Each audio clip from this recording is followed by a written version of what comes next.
Hello, I'm Nora, and welcome back to Novels with Nora.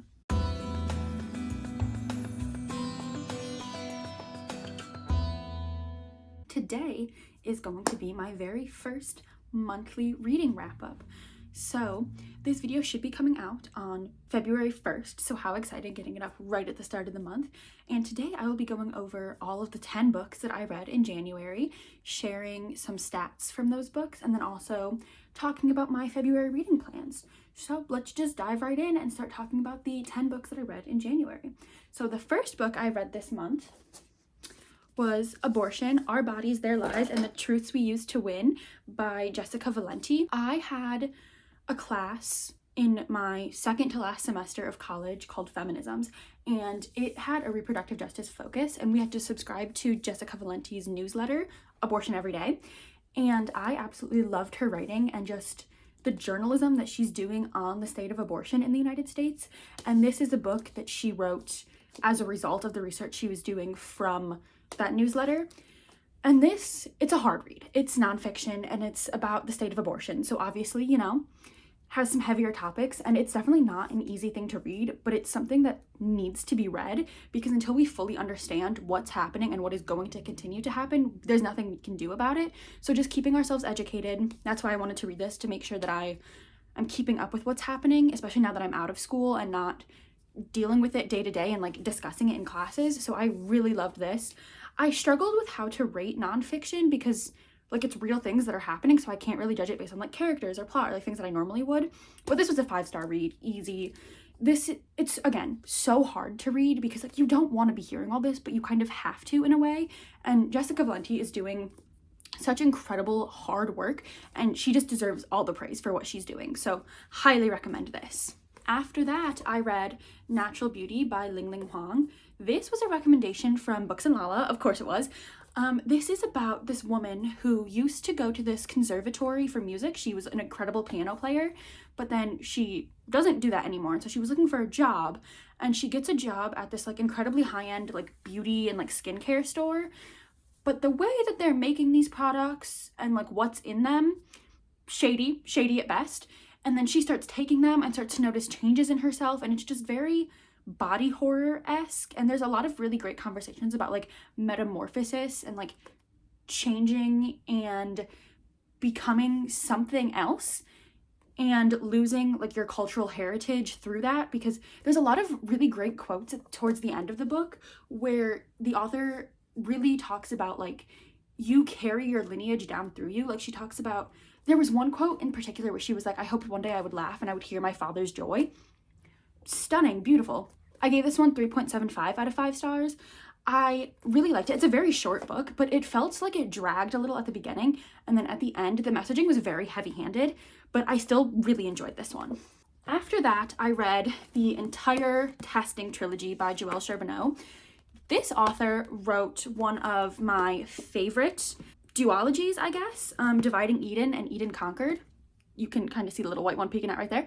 And I absolutely love that. So I saw this trilogy at Half Price Books, and I picked them up thinking, oh, love her writing, I'm gonna love these. It's YA dystopian from 2013, and it's very much the whole series a product of its time. My ratings were for the first book 3 stars, second book 2 stars, third book 3 stars. It's very much a Hunger Games ripoff. It truly has the same these children get pulled into this game that they have to win. So it's our main character, Sia, and in this world, there's this thing called the testing. And once you graduate, you can go into the testing to become a superior citizen, where you go to college or the university, and you can make the world a better place. And everyone wants to get put into the testing because they want to have this higher up status. And what they don't realize, however, is that the testing is deadly, and very few people who go in ever actually make it out. So the first book is about her completing the testing, and then the second book is what happens after, and the third book is wrapping it all up. The second book was the most useless book. It truly, I feel we could have just added 100 pages onto the first and last book and gotten the same information. Truly, the second book was just a vessel to get the character from where we needed her to be, where she was to where we needed her to be, and everything that happened, completely irrelevant. Nothing that happened in that book was truly Like, it didn't matter to anything that happened in the first or second books. And the second book felt like an exact repeat of the first book. So I didn't love this series, and I will probably be unhauling them, but I'm glad to have read it. It just really did feel like a product of its time, and like the Hunger Games hype really got to them. The writing was okay. One thing I noticed was I read them all back to back, and I think that that was detrimental for my reading experience, because I noticed several times throughout these books there were copy and pasted sentences from one book to the next, like to the point where it wasn't even just like one sentence, it was like three all in a row. So like, it was like a little paragraph just copied and pasted from one book to the next.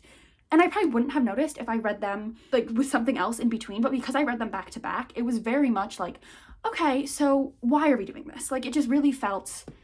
There were times where I considered DNFing, but I wanted to see how it ended, and truly I didn't need to. I've read the Hunger Games books. I knew how it was going to end. So if you're looking for something that's a less good version of the Hunger Games, here you go. After that, I moved on to Otherworldly by F.T. Lukens. I have read every other book that F.T. Lukens has published. They're all right here. And I enjoyed all of them, okay?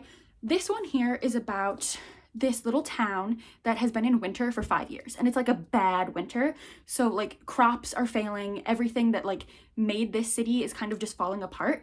And we have our one human main character, and he had to move from his farm to the city to get a job and make money to send it back to his parents, still trying to run the farm. And then our familiar main character here, he works for the Queen of the Underworld as a familiar, and he gets like sent out to do his queen's bidding, but then he decides that he kind of wants to stay. So it's about like their romance and like trying to end the winter. And it was a really good book. It's just, I feel like if you've read one of these authors' books, you've read them all, because they all have very similar plots and very similar characters. They're super fun, light reads. I rated this one 3.5 stars, and that's about how all of their books are for me. Again, once you've read one, you've read them all, because they all follow a very similar plot. They're like cozy fantasy Hallmark movies, I feel like is how I would describe these. They're super fun to read, and I always enjoy them. It's just, nothing ever surprises me, you know? And there's like action, because it's still technically fantasy. So like, I'm on the edge of my seat a little bit, but I always know that it's going to end fine. So there's never really any like a whole bunch of anticipation, you know, because you know it's going to be fine, which, you know, if that's what you're looking for, then I highly recommend F.T. Lukens books, because truly they do this really well. It's just, I'm starting to get kind of sick of reading the same thing over and over. And they have another book coming out this year, and I don't want to pick it up because it sounds exactly the same as all of their other books. So this might be my last F.T. Lukens read, which we ended on a good note, so I'm okay with it. After that, I read my favorite book of the month, Plain Bad Heroines by Emily M. Danforth. This book was truly an experience. Like, this is not just a book, it is an experience. This is like 3 or 4 stories all wrapped up to this one giant 600-page novel. And let me tell you, I will never be the same. Truly, never will I be the same since reading this book. So it is about this book that I found out is actually a real book, by The Story of Mary MacLane by Mary MacLane, and how these 2 girls at this boarding school, Brookhaunts, read the book and then died incredibly tragically, and the book was left at the scene, and then the school descends into chaos because of this book.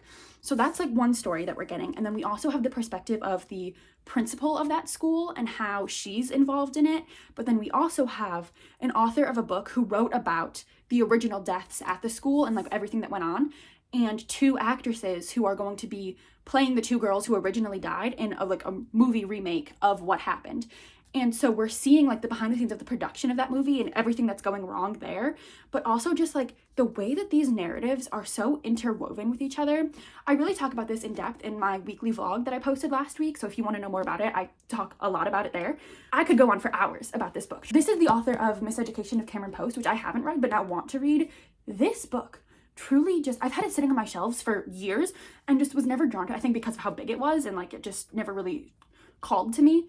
I'm so glad that it finally did, because oh my god, read this book. I was looking for recommendations for books that are similar, but like there's nothing that will ever compare to this book. It's like 4 or 5 stories all interwoven into this one thing. It's just amazing. Like, I can't say enough good things about this book. Please read it. This was an obvious 5-star and one of my new favorite books.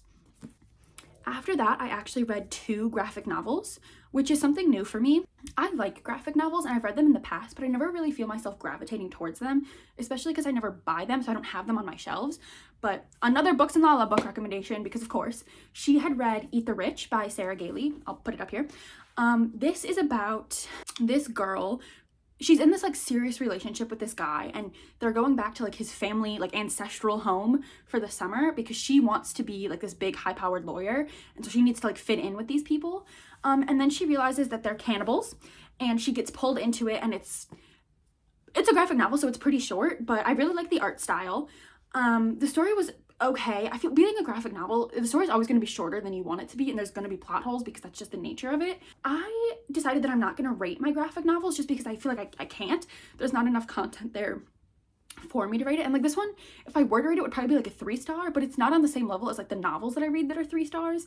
So it just feels wrong to rate them. I enjoyed it. Like it was fine. I like the art style. I like the story. I just wish there had been more of it, but I feel like it's a graphic novel. That's how it's going to be. So I read that. That was unrated. And then after that, I read Beneath the Trees Where Nobody Sees by Patrick Horvath. This I absolutely loved. This is a graphic novel, again, about this bear, because in this graphic novel, all of the characters are animals, but she is a serial killer. So it's like this cozy story, and like the art style, I absolutely loved it. It was so fantastic. But it's like super cozy, but she's also a serial killer, and it's showing like graphic depictions of her killing these people who are also animals. So it was just like super interesting, but then it's also like a mystery element because then another serial comes into her town, so like she has to deal with that.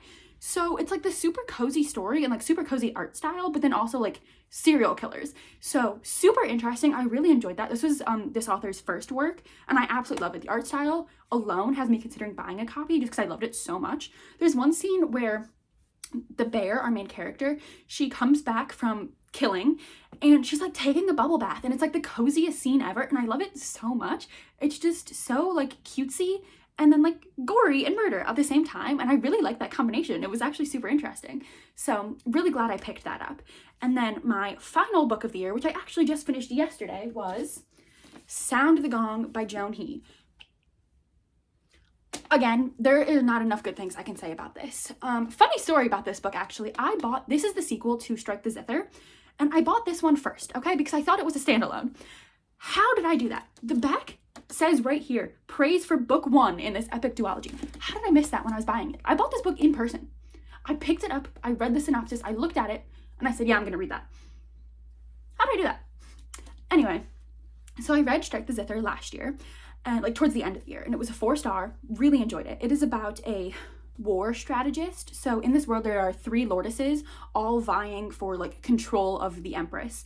And our strategist, Zephyr, is working for the Lordess Ren, who really her only, like she doesn't have a whole lot of troops or like any kind of military support in that way, but she has like honor and like the name that's going to get her to where she needs to be. So Zephyr is her war strategist. And truly the strategy in this book, like that's what kept me going. I love the characters. I love the strategy. The writing is so incredible. And it's based on a different story, the 3 Kingdoms, I think. Kingdom of 3, that's what it is. Which is a real like Chinese lore story, and this author like takes it and like makes it her own, and it's so incredible. I recommend this so much. The ending, it's not a happy ending, but these characters like don't deserve a happy ending, but they do deserve the ending they got, and it was so fantastic. And then I found the author had written like a short story, like epilogue almost, where if you didn't love this ending and you needed more, it's like a happy ending, which I enjoyed, but I definitely prefer this ending more. That one kind of, it was too happy and too positive for me. This ended the duology perfectly. I will be buying a copy of the first book. Also, the physical copies have this amazing art in the front of the different characters, so you can like picture the characters as you're reading. And the first book had this too. I read it as an ebook, so it wasn't like as exciting, but like the first book had different characters than this one does, and this is just absolutely amazing. So I had an amazing reading, 5 stars if I didn't already say that, if that wasn't clear. I had such an amazing reading month. Every book that I read, except for the 2 graphic novels, are books that I owned, pulled them from my shelves. So that's super fantastic, especially because a lot of these books, like Plain Bad Heroines, Otherworldly, and then the Testing trilogy, I've had on my shelves for a while, like a good amount of time. So finally getting through those, super exciting. Last January, I read 8 books. So now reading 10 this January, so fantastic, especially because I'm in grad school now too. So I didn't know how much I was gonna be able to read. So 10 books, I'm really proud of myself, especially because I had 2 5-star reads this month. And they're like solidly 5 stars, like new favorite book, 5 stars. So that's super exciting. Of the 10 books that I read, I listened to 5 of them on audio while like tandem reading with the physical book. It was the 3 testing trilogy books, simply because I needed to get through those as quickly as possible. I wanted to know what would happen, but I did not want to spend that much time, so I listened to the audiobooks while doing other things. And then Plain Bad Heroines, the narrator for that book, I highly recommend. The way she reads it is just so fantastic, really recommend that. And then I also listened to Sound the Gong, which I had listened to the audiobook of Strike the Zither as well. Again, narrator is incredible, like super fantastic. So highly recommend that. So 5 out of the 10 books I listened to while also physically reading. Other than that, I don't think that there's really a whole lot of other stats to share because like I said, I owned all of them except for the 2 graphic novels. So 8 out of the 10 books I read came from my shelves. Super exciting. Natural Beauty and Abortion I just recently purchased when Barnes & Noble was having their like end of the year hardcover sale. So those ones are newer to my shelves, but everything else had been there for a while. So that's super exciting. And then I read a total of 2,962 pages this month. So I think that's pretty good. I feel like compared to January's in the past, January is usually one of my like highest reading months just because I'm like reading challenges. We're gonna get like a whole chunk of it done. So my reading goal is 45 books. I ideally like to get to 50. So the fact that I've already read 10 just this month alone, super exciting. Speaking of reading challenges, I am also participating in Books and Lala's Buzzwordathon. Surprise, shocker, I know. And I did read 2 books this month that satisfied both the title prompt and the cover prompt. And for the title, this month was Truth and Lies, and Abortion fit that because it's our bodies, their lies, and the truth we use to win. So I got Truth and Lies in one book. And then for pattern, I did Natural Beauty, which was a recommendation from Books and Lala, so super excited about that. I'm realizing now that the testing would work. I don't know if you'll be able to tell because it's so reflective, but there's like a maze pattern on like the background. It's so incredibly reflective, but there is like a slight pattern of a maze. Oh, you can kind of see it there in the background because the book happens in a maze. So even if you don't count Natural Beauty as having a pattern, but Books and Lala does, so you should too, I technically also fulfilled that challenge. So now I will talk about my February reading plans. For February, I would like to read about the same as I read this month. I don't think I'm going to change a whole lot because I did so fantastic this month, but I would like to read another nonfiction. I think one nonfiction every month would be good. And I actually have one in mind that I think would be good for February as Valentine's Day is this month. I have All About Love by Bell Hooks, and I think that this might be a really good February nonfiction read. Now, me and Bell Hooks, we have a tense relationship, okay? I've had to read a lot of her articles for classes, naturally. I don't love her writing. I don't love some of the things that she has to say, but I'm really interested in reading more of her full-length nonfiction, and we'll see if that changes my perspective. So I want to do that. I also think it would be fun to read a little bit of romance this month. I don't typically read a whole lot, but I have some on my shelves, and I think it would be fun, especially this month, to go ahead and do that. And then also I want to participate again in Buzzwordathon. So the title prompt for this month, or for February, are water words, and I have a few options. I think I'm going to be reading Where Oceans Burn, because ocean is a water word. This is a fake rate edition, so it's got fancy edges. So this is by Casey Bond. So I think I'm gonna go ahead and read this. This is a long one, but I read the first chapter when I was deciding whether or not I wanted to keep it, and it really hooked me in. So I think I'm gonna read this for that. And then the cover prompt for February is Skyline, and this is one that I kind of struggled with coming up with a book on my shelves to fit, so I don't have anything in mind just yet, but I will be fulfilling this prompt, don't you worry. So we'll be doing that as well. And those are really my only reading plans. I don't really set myself like monthly TBRs because I'm very much a mood reader, so we'll see what I end up reading. I will check back in with you at the end of February and you'll see again. But other than that, I think that is all I have to share with you today. So January was really an incredible reading month for me. Like I absolutely loved it so much. Like all the books, not all of them, but I had 2 incredible 5-star reads this month.